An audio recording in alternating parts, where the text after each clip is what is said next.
You've been with us for Kaveri calling, now you're with me for Safe Soil. Fantastic. I'll be there forever. I like the commitment. Every third Sunday, our parents would always bring us to KRS, have full afternoon of games and stuff. If I do a journey of probably 500 kilometers and I need sleep and I'm tired… On a horseback? Most people thought I won't survive 100 days. They don't know the true power which is behind Sadhguru. 10 million earth buddies if you get, I'll give you a… Okay. I told Samantha 25 million. Don't do this, Sadhguru. Samantha can afford to have 25 million.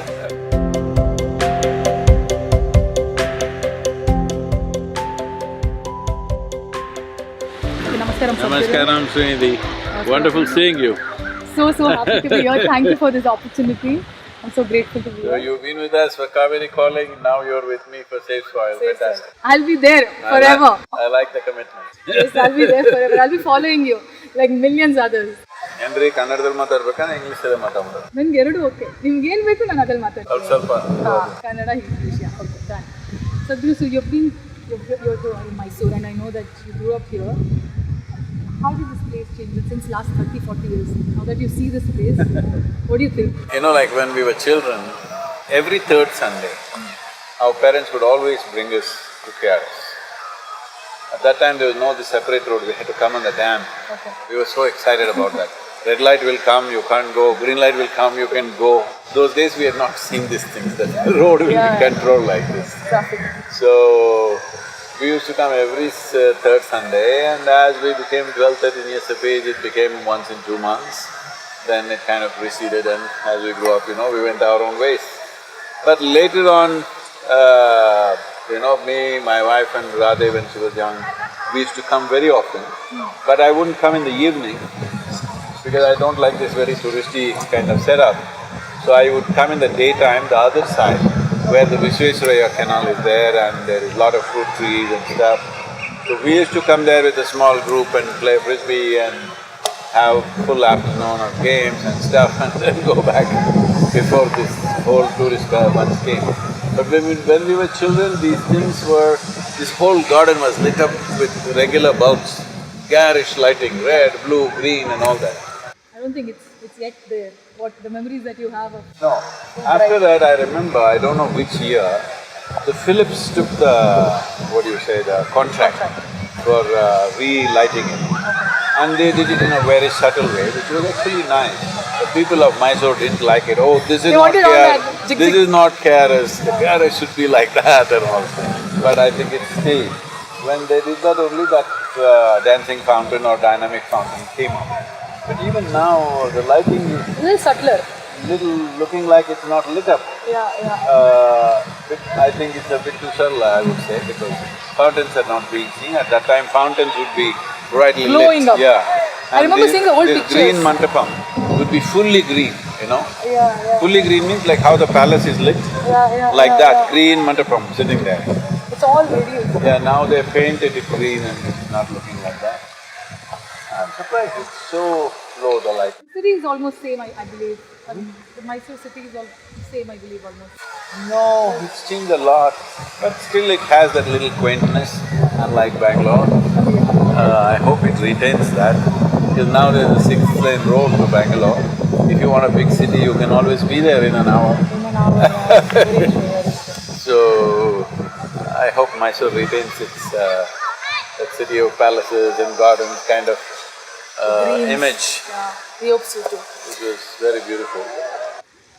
You're here at the end of 30,000 kilometers and going strong. Whereas if I do a journey of probably 500 kilometers and I need sleep and I'm tired… On what? On a horseback? So that's what I was coming to that. You put all the youngsters to shame. How do you do this, Sadhguru? I know everybody asks you this, but I have to ask this one common question. How do you do this? I've been telling you, you must do inner engineering, alright? That's the answer. Yep, it is. Because see, any machine for example, anything, any mechanism, if it's well engineered, it will function with least amount of friction. Essentially, good engineering means you take away the friction, with action, whatever activity it performs is almost seamless and effortless. This is also a very complex mechanism. human mechanism is a very complex mechanism. The important thing is that you take away all the friction. If there is friction within you, what it means is, you yourself are an issue in your life. Then how will you handle other issues when you are an issue yourself? This one thing you must decide in your life. We will face many issues in life. The more active you are, the more issues you will face. That's okay. But you should never be an issue in your life. You can be issue in somebody else's life. I'll give you the freedom. Should not be In your life, you shouldn't be the problem, isn't it? Then what is it? That's the dumbest thing to do. But for most people, their own thoughts, their own emotions are a big issue. They don't need anybody else, they don't need enemies, most of them are doing great by themselves. Self-concept. I know. So, yeah, I think inner engineering. This machine runs smooth, so it runs easy. No friction, frictionless. Most people thought I won't survive 100 days and 30,000 kilometers. Here I am, just another 250 kilometers, I'm there. They don't know the true power behind Sadhguru. So, yeah, now they are aware of that. So I hope when I'm at your, I write like this when I'm at your age. But what different did you do? I've already promised Nobody will do it? that girl Samantha. I promised an Indonesian girl. She's a very famous actor. Okay. And what is the promise? I'm very curious. I told her, see, if you get 10 million earth buddies, Okay. you'll get to ride with me. So, she just flew to Dubai. I was in Dubai and said, Okay. Sadhguru, I've come to ride with you. I've done enough number of earth buddies, I'll ride with you. Okay. So Did she do 10 million? I don't know, I don't count. When she says she's done, I will go with that. So, then I was at the UAE agro farm. They have a farm I was visiting. So she came there.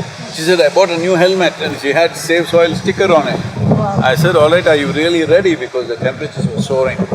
On that day on road, the temperatures were around 52, 53. So she sat in my back seat and I rode. Like, there the speed limit is 160. So I was hitting 160 and she's like, in 15 minutes, Sadhguru, Sadhguru, please I love you, Sadhguru, stop. Oh my God, but she got to sit there for 15 minutes.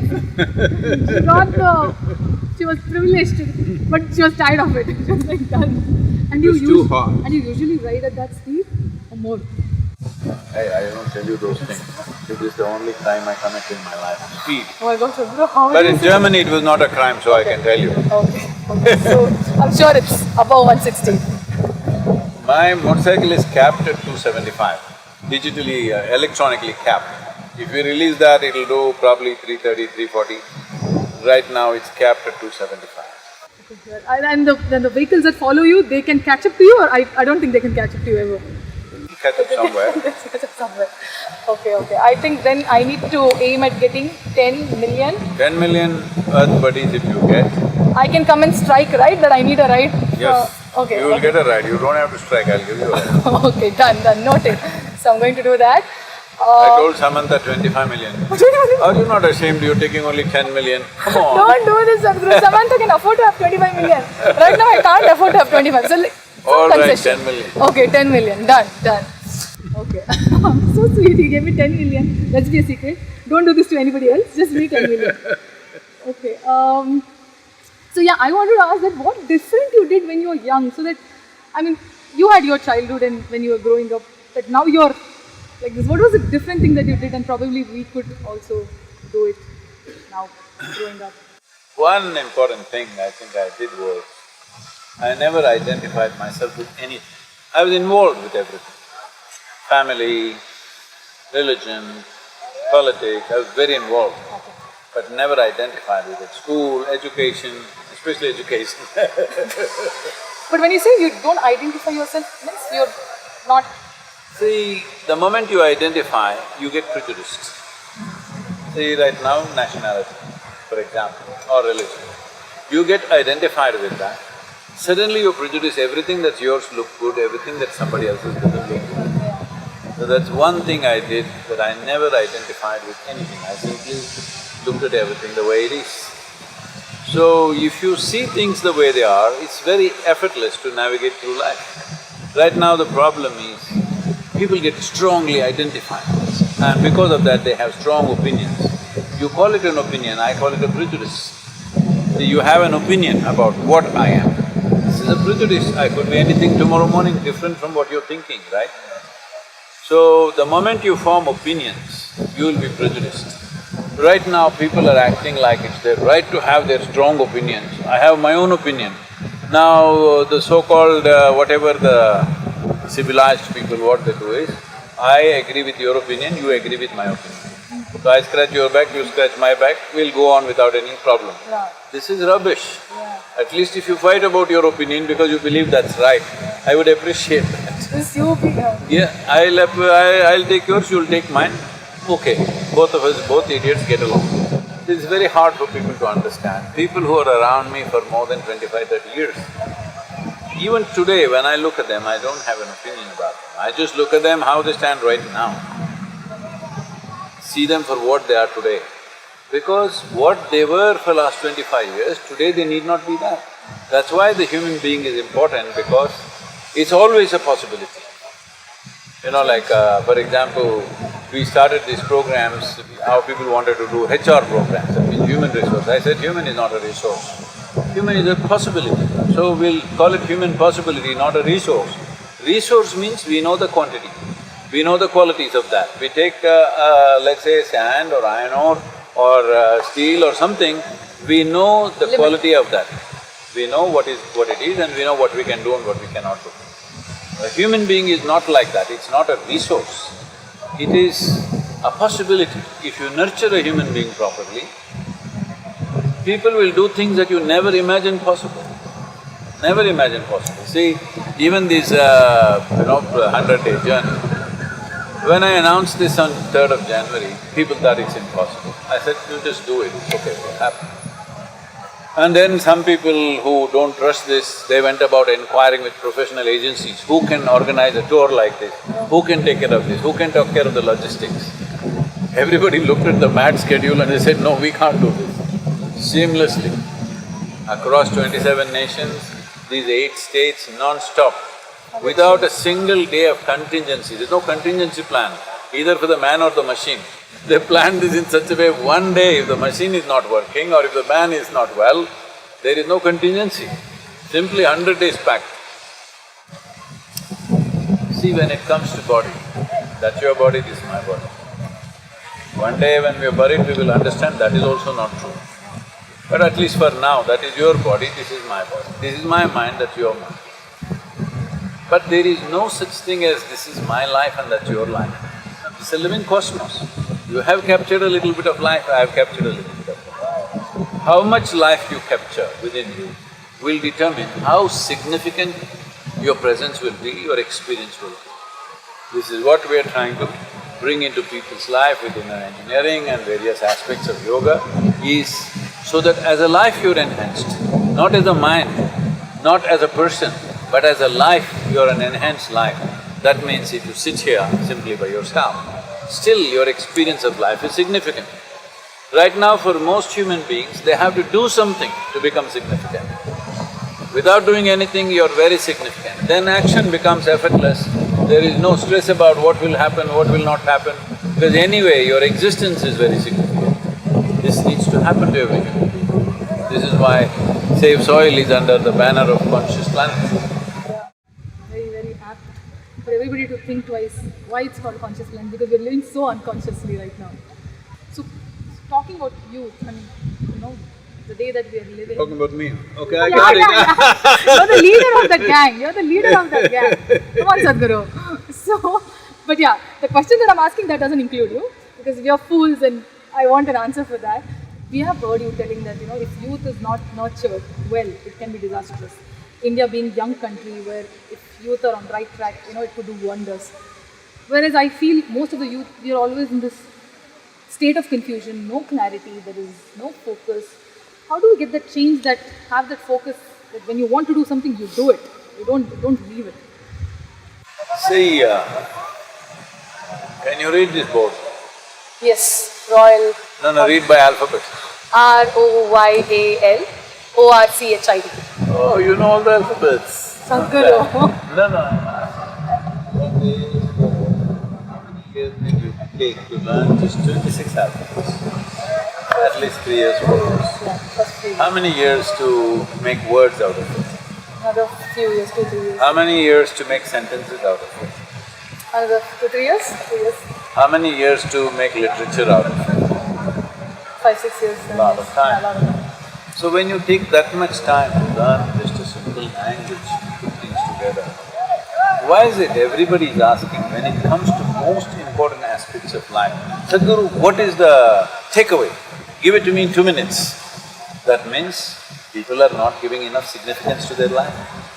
If your life is significant, is it not important for the well-being of your life to invest a certain amount of time? Now I am telling you, you invest 30 to 32 hours of time. We'll teach you something with which your chemistry will become blissful. If you simply stand here, you're blissed out. Now, once you're joyful by your own nature, you're not an issue, isn't it? Right now, your own issues are going on all the time. Life has many issues. The more activity you're doing, there are more issues about it. But you are not the issue. If this has to happen, you must be joyful by your own nature. For this, there are many ways to approach it. The simple thing is, if your chemistry becomes joyful, you will be joyful, isn't it? People are attempting this with a bottle or a pill or something. Well, it works for a little bit of time and then Very you short know, term. then you know what all happens to them after that. So, there is another way because this is the greatest chemical factory in the universe that we know, isn't it? Most complex and sophisticated chemical factory is here. If you are a good manager of this factory, would you create blissful chemistry or miserable chemistry? Blissful, any Blissful. day, yeah. If you're a lousy manager, then you create miseries, tensions and confusions. So this is all it is. If you bring This has to be taken care of. Yes, without taking care of it, without paying enough attention to this, without doing the necessary work with it, you touch the world. Even if you touch it with best intentions, you'll only cause harm. Right now, that's what has happened to the soil. That's what has happened to the soil. Soil has not been destroyed because there is some evil force sitting somewhere wanting to destroy this planet in pursuit of human happiness and well-being. ಏನ್ರಿ ಕನ್ನಡನೇ ಮಾತಾಡ್ಲಿಲ್ಲ? ನಾನು ನೀವೆಲ್ಲ ಇಂಗ್ಲೀಷಲ್ಲೇ ಇಲ್ಲ ಮಾತಾಡ್ತೀರಲ್ಲ? ಇಲ್ಲ ನಾನು ತುಂಬಾ ಕನ್ನಡದಲ್ಲಿ ಮಾತಾಡ್ತಿದ್ದೆ, ಎಲ್ರಿಗೂ ಗೊತ್ತಾಗ್ಬೇಕಲ್ವ, ಅರ್ಥ ಆಗ್ಬೇಕಲ್ವ, ಅದಕ್ಕೆ ಇಂಗ್ಲೀಷಲ್ಲಿ ಮಾತಾಡಿದೆ. ಒಂದು ಕನ್ನಡದಲ್ಲಿ ಕೇಳ್ತೀನಿ, ಓಕೆನಾ? ನನಗೂ ಒಂದು ನೀಸ್ ನೆಫ್ಯೂ ಇದ್ದಾರೆ, ಮಕ್ಕಳು ಎಲ್ಲ ಸಿಟಿಯಲ್ಲಿ ಬೆಳೀತಿದ್ದಾರೆ. Most of the youth in urban setups, village ಬಗ್ಗೆ ಇರ್ತಲ್ಲ, urban setups, they would not even remember, ಅವ್ರಿಗೆ ನೆನಪು ಇರೋಲ್ಲ ಲಾಸ್ಟ್ ಟೈಮ್ ಬೇರ್ ಫುಟ್ ಮಣ್ಣಲ್ಲಿ ಯಾವ ಕಾಲಿಟ್ಟಿದ್ದಾರೆ. ಯಾಕಂದರೆ ಸಿಟಿ ಕಾಂಕ್ರೀಟ್ ಜಂಗಲಲ್ಲಿ ಇದ್ದಾರೆ, ಬೆಳಿಗ್ಗೆ ಎದ್ದಿರ್ತಾರೆ, ವೆಹಿಕಲಲ್ಲಿ ಹೋಗ್ತಾರೆ, ಮನೇಲೂ slipper ಹಾಕೋತಾರೆ. I call this high heel life. I'm not talking about the ladies' fashion. I understand. They are above the ground. ಹಾಂ, ಸೊ ಅವ್ರಿಗೆ ಲಾಸ್ಟ್ ಟೈಮ್ ಮಣ್ಣಲ್ಲಿ ಬರೀ ಕಾಲಿಟ್ಟಿದ್ದು ನೆನಪಿರಲ್ಲ. ಸೊ ಹೌ ಇದು ಎಷ್ಟು ಅಫೆಕ್ಟ್ ಆಗುತ್ತೆ ಅಂದರೆ ಎಷ್ಟು ಡಿಸ್ಕನೆಕ್ಟ್ ಆಗಿದ್ದೀವಿ soil ಅರ್ತಿಂದ, how much it creates problem and how does it affect the youth and everybody in general, people, at least the youth who have not stepped out. I have been talking about this in various different ways now that you asked the question. See the way the lifestyle change that's happened, there are many aspects to it. One is not being in touch with any aspect of nature, not being in touch with any of the 5 elements except for consumption. There is no contact with water, fresh air, fire, anything, okay? Most people have never sat around a fire. Because there is no connection with any of the 5 elements, that is one aspect. Another aspect is today, if they are living in big cities like Bangalore, Mumbai, wherever else, most of the Indian cities I would say, if they step out of their home, they are straight into the traffic. They don't have this thing about simply running out of your home like a butterfly and hopping all over the place and nothing hits you. They always become concerned and conscious. Yes. For this, in another 15-20 years, we'll pay a huge price. The number of people with psychological ailments will go up in a very massive way. One thing is lack of contact with 5 elements, another is lack of carefree living when they're young. So we need to change this. As a part of this, I'm part of this what is called as future cities. So I am suggesting a 1 building city. Someday when you have the time, I'll explain to it. You and maybe you can do a project, one building city around Bangalore. See, if you go 50 kilometers outside the city, the real estate costs are probably 10% or less, right? So you buy 50 acres. You build only 1 acre, 50 floors or more, up to 100 floors you can build whatever you want. Residences, offices, a small school up till 7th standard, a small theatre to watch your movies. See, I'm making accommodation for everyone. I'm loving it, Sadhguru, I'm loving it. A little sports center. I'm very actually calculating this plan, really. Little sports center, a gymnasium, whatever people need, everything in the building. Remaining 49 acres, absolutely no building.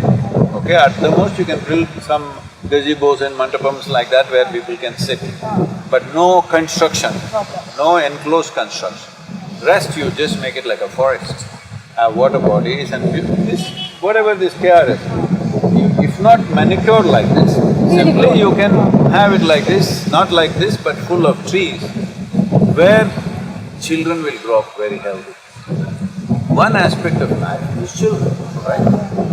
Whether we individually want to have children or not, the future of the world is that generation. If they grow up sick very early, sick because you removed them from the source of life. They never swam in a river, I can't believe most of them have never swam in a river.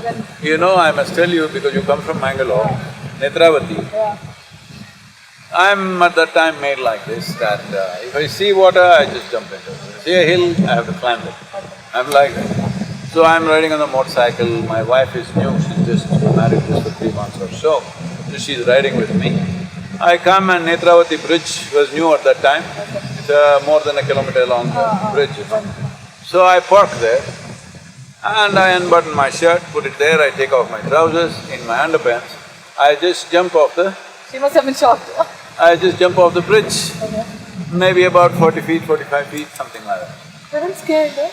What if you hit some rock or something? No, I'm not that stupid, I can see the depth. And I jump where the bridge wall is, you know, where the wall is, the water is coming up almost 5–6 feet more because it hits the wall and coming up, I go right there. So I got extra 5–6 feet buffer. So I jump and anyway, because the river is flowing this way, I go through the bridge, come out, swim out there and come back. So almost 25–30 minutes. When I come back, a huge crowd has gathered. This girl is standing there crying her heart out because she is looking on the other side. He said, "Where did you go? What did you do?" And all. I said, "You fool, why are you looking this side? If I fall this side, the river is flowing that side. I will come there, isn't it?" She is looking here and crying that I drowned. My God, I can't blame her. Anybody would have cried, Sadhguru. Suddenly out of the blue, if she had come this way, she would have seen me at least swimming. But you, after 40 minutes, 50 minutes of… About 25–30 minutes because I had to swim out, come to that shore and walk back. So yeah, that is lacking these days, these kids. And they don't have to do those kind of things. At least touch the mud or play with… At least a dip in the river has not happened in your life means what a sad story you are. And I travelled across India where I never stayed in hotels, I always camped next to a small stream or somewhere, I parked there my motorcycle and washed myself there and, ate around that. And being in nature, what it does to you cannot be described, it just cannot be described. For weeks on end I've been in Western Ghats trekking and in Gopal Swami Betta, these regions. Once I was out there for nearly 23 days, like no equipment those days except my HMT watch. You know what's a HMT? I know. You know HMT? I don't know, but the belt is old-fashioned, same. So HMT watch is the only equipment I have. There are no phones, there is no other equipment, I don't even have a torchlight. The matchbox that I carry, by second day it's all wet and gone. 23 days.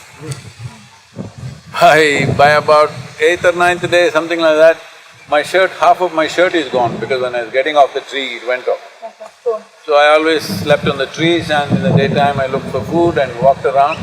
I walked 163 kilometers, I think, for 23 days through the jungle.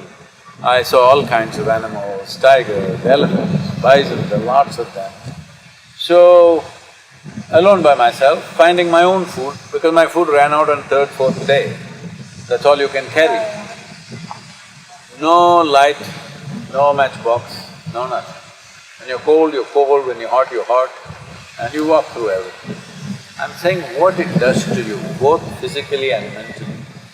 If you don't do those things at all, not at all exposed, everybody need not go alone and risk their life. Even in some organized way, they can do something, at least come to KRS and walk around. Trekking or something. Something. You need contact with nature because, see, who you are right now is a consequence of what's happening in these 15 to 18 inches. These organisms, these microorganisms are like miniature human beings. The fantastic thing is, there is one super microorganism, exact replica, there'll be a little larger one, exact replica, larger one. Till now, people have seen 15 to 17 like this. There could be many more. That is super microorganism, becomes little more micro, still microscopic only. Yeah. But 15 layers of the same design. Larger than each. Yes, Yeah, larger than each species, there are different species. Like this, there are 1 trillion species. That is what makes us. Even now, your body itself is 60% microbial life, only 40% is parental genetics. And we don't get it. We still think Yeah. parents, kids. The parents think you are their kids.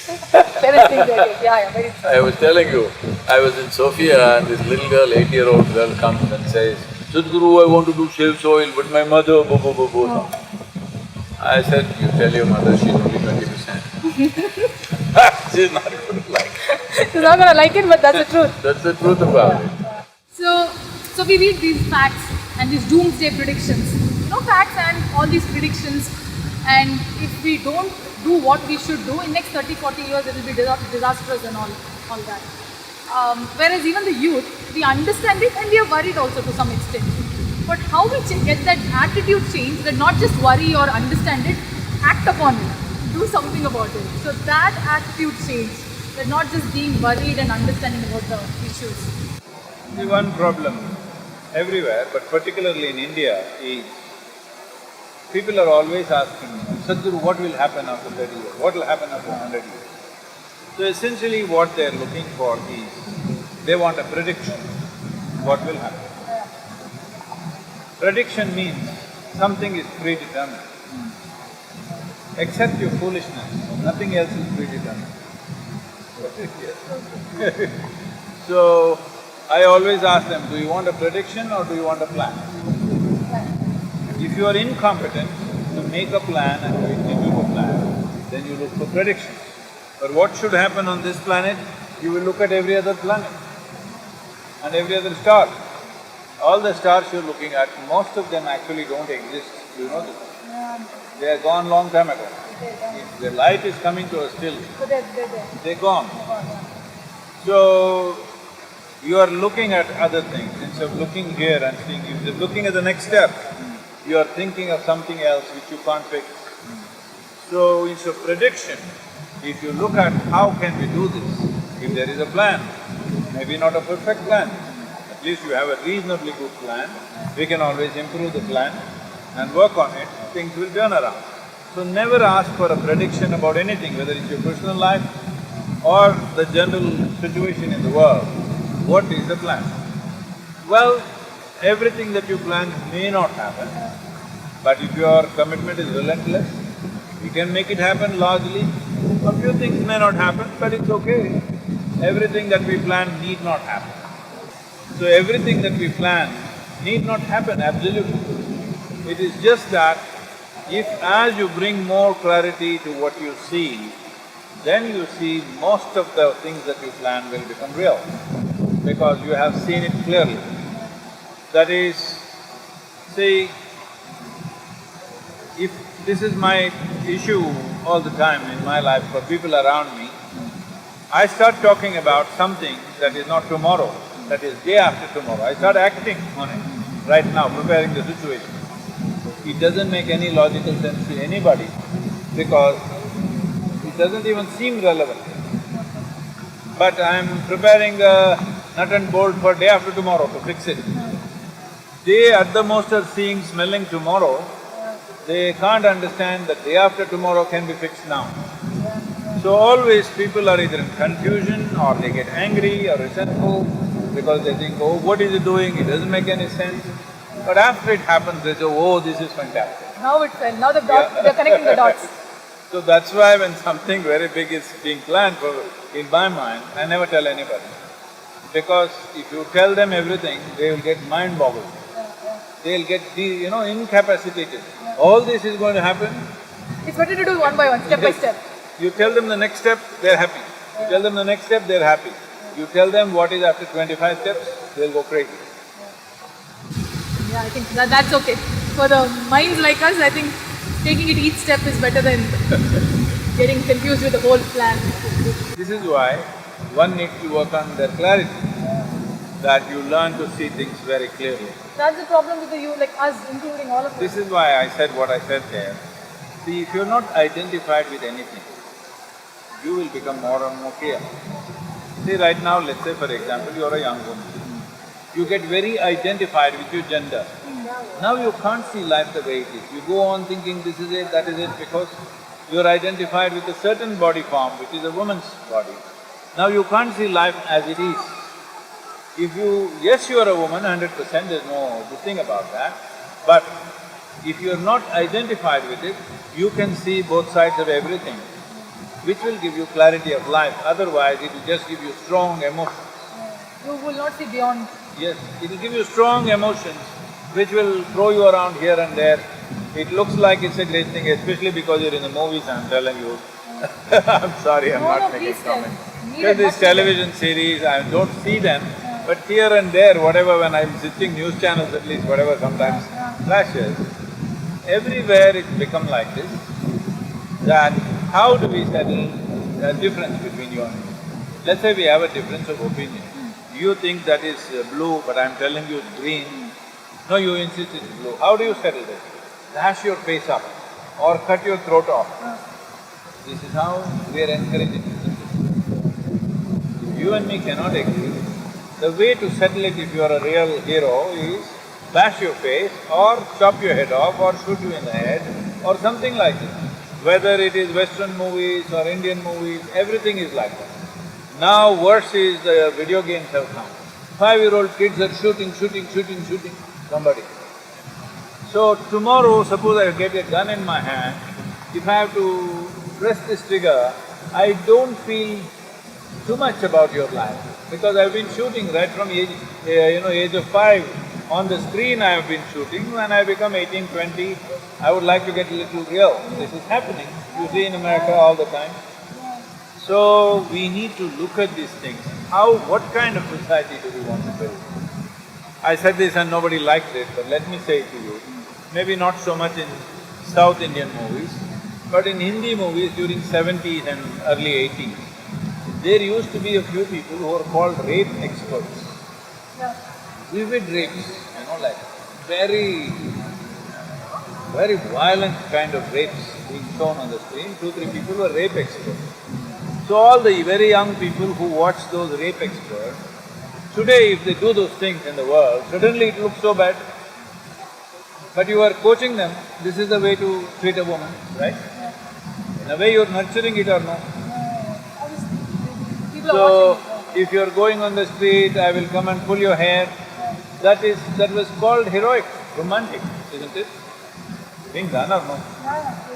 I'll come on the bicycle and tug your hair, and if you fall down, I'll say and sing a song. That was great. So I'm not saying the cinema has the responsibility of fixing everything in the society. No, I would not say that. After all, it's entertainment, you can do it whichever way. But some sense of what are we doing to people who watch this? Because people who watch this are so simple-minded that they see you in the cinema and they think this is for real. They're not seeing it as just 2-hour cinema entertainment and going home. Their heads are revved up with this and they think this is for real. So when that kind of population is what is watching cinema, I think little more responsibly we must look. At the same time, I wouldn't put the burden of fixing everything in the society through cinema. It is just entertainment, little bit of art, little bit of commerce, little bit of entertainment. It's okay the way you make it, but little more consciousness about it. See, right now they brought a law, you can't show a hero smoking. All the old movies, everybody was smoking. Well, it's a responsible thing, but you are showing criminals and all kinds of people, how come they don't smoke? Non-smoking criminal is little… By default, they'll assume they will do. No, I'm saying it would be natural for him to smoke, Yeah. but we are not showing that. So we don't need laws like that. By self-control, we must see what is the impact we are having on other people. Are we building a healthy society by doing this or not? Little bit. As I said, I'm repeating this again, I wouldn't want to put the burden of fixing the society on entertainment industry. But still, like you said, there should be Some… conscious. some sense should be there about it. Got it.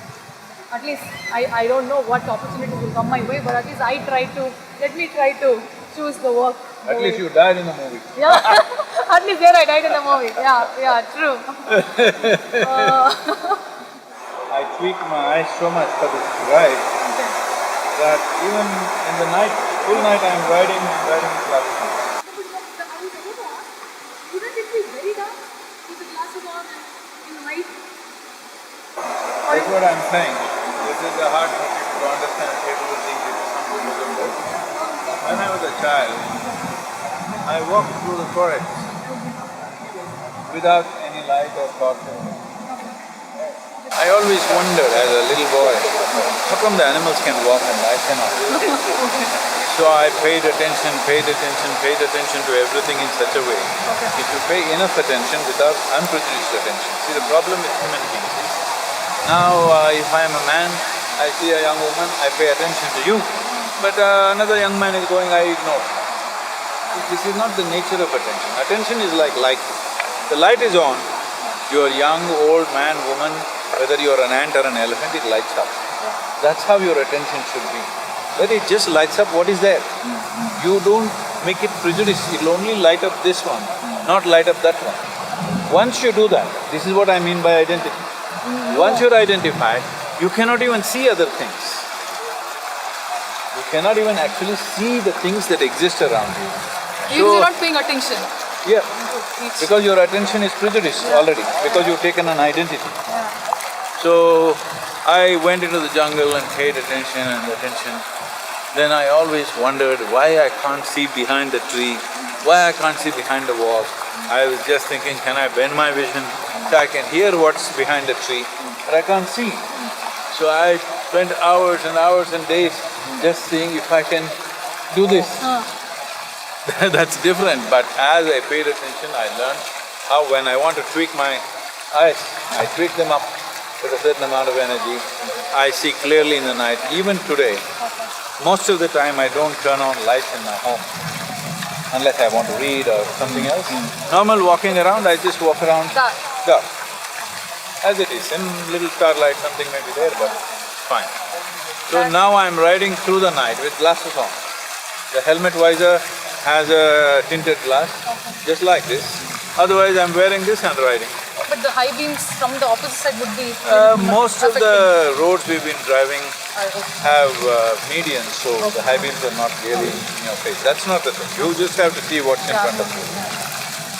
So, now after I finish this in another 2 days, I have to tone down my eyes, because if I live like this, it will burn my eyes out. I can't live like this for too long. No, we need you. I'll tone it down after some time. Okay, 2 days after this, you please tone it down or whatever is needed. Then you'll see me without glasses. Yeah, please. I want to see the eyes also, and we all want you to be here and seeing your eyes. So don't tone it down, Sadhguru. Okay, so I wanted to ask this: that when it came to Rally for Yours, we started with a missed call, then we started with the campaigns and awareness, and then after that the signature happened, the signing of the document happened, and then the things that happened, farmers taking the plants in. So with respect to soil here, now that we have started and the 74 nations and 5-6 states here signed MOUs, after this, like what next? What we can do? Youth and everybody, what we can do? What is the next step? See, right now, this is the whole thing. Okay. If we do not approach a certain activity with the needed strategy, you will just do things out of emotion and not achieve anything. Right now, the strategy is to keep the voices up, voices up, voices up, because if democratically elected governments have to act, Okay. they must know that people are totally on this. It should not fade off. Yes, if you just quieten down, Yeah. then they'll think, okay, something he did and now everything is okay, let's focus on something else comes, every day there's some issue for them. Can't even blame them, every day there is some trouble, some issue going on in the country, so they're always focusing on those things.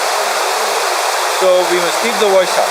Once the incentive-based policy is done, then we will get on the ground to talk to the farmers, how to make use of the incentives, how to benefit from that.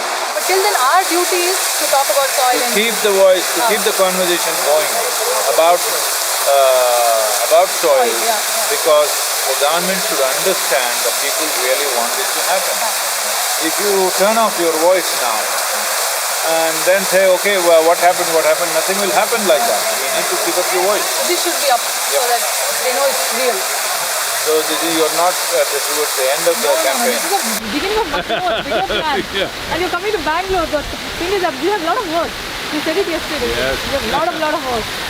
So yeah, we will do everything in our capacity for the soil not to die off, the safe soil to be there. People are not really grasping this. Few people are beginning to. Yes. The people are at the most thinking in terms of food security. Yes, which is also an important thing. It's a very important thing, I'm not questioning that. But there's something more fundamental. See, as I was saying, 60% of your body is microbial life. Which is similar composition to that of the soil. If the organic content or if the organisms start dropping down, like 27,000 species per year are going extinct. If it continues like this, when it goes into tumble, when the biodiversity starts collapsing, it will also collapse in your body. It's not because of lack of nourishment that you will collapse. Your very fundamental strength of the body will start crumbling down. Not like here you will fall apart, but you will see it becomes weaker, it becomes susceptible to so many things, even this coronavirus, I would say. See, if you ask any, not some great virologist, if you ask any ordinary doctor, a simple doctor, he will tell you that in your nutrition, in your food, if there is not enough vitamin A, B6 and B12, D, C, D, calcium, folate, iron, zinc, copper, if these things are not there in your diet, you will become very susceptible to respiratory infection. One reason why a simple virus like that takes this kind of a toll on humanity is nutritional value of the food has gone down significantly. See, even in India, you can see this, everywhere you can see this. See how much it tortures the city people. To what extent it affects the rural people, very different, isn't it? Because they are living a certain life where they pluck things and eat just like that. See, a simple thing, every day in the morning in your garden, if there's a mango leaf, eat 2 or 3 tender leaves, your immunity will boom. Don't wash it, simply eat it as it is. It will make a huge difference. So they are eating things like that, this whole Western thing for everything, wash your hands with soap, wash your hands with soap. Now they're soaking you in alcohol. Sanitizers, yeah. Too much, you want to live like a lab rat. Yeah. So people who are living in rural areas, they were not so seriously affected, only the very aged people got it. Others, nobody… They treated it as fever and cold. Yes, They came and that's went. it, yeah. The same could have been in cities if our nutrition value in the food that we're eating is much better. That can only happen by enhancing the soil quality. So right now people are predicting, the WHO is predicting and some agencies are predicting that, in another 3 or 4 years, there could be another pandemic which is far more severe than this. So in case it's coming or not coming, is it not important to keep your body in such a way it stays with you as long as it should? And it's less affected actually, Yep. not completely unaffected. Yeah. I mean, it's not death, something else happens, it's okay, it will come and go, what is it? Yes. But unfortunately, I'm feeling so, ignored. So the virus is completely ignored. 2.5 years, nothing. No? No, good. Touch wood. No, good. I think the virus is like, who is this another competition for me? Hey, you calling me a virus? No, like there's somebody who's stronger than me, who's not letting me enter. Virus is not that strong, but The body is susceptible. they're just ignoring it. Gotta be like you, Sadhguru. Gotta be like you. Thank you so much, Sadhguru. Thank you so much. Welcome. Thank you, Sadhguru.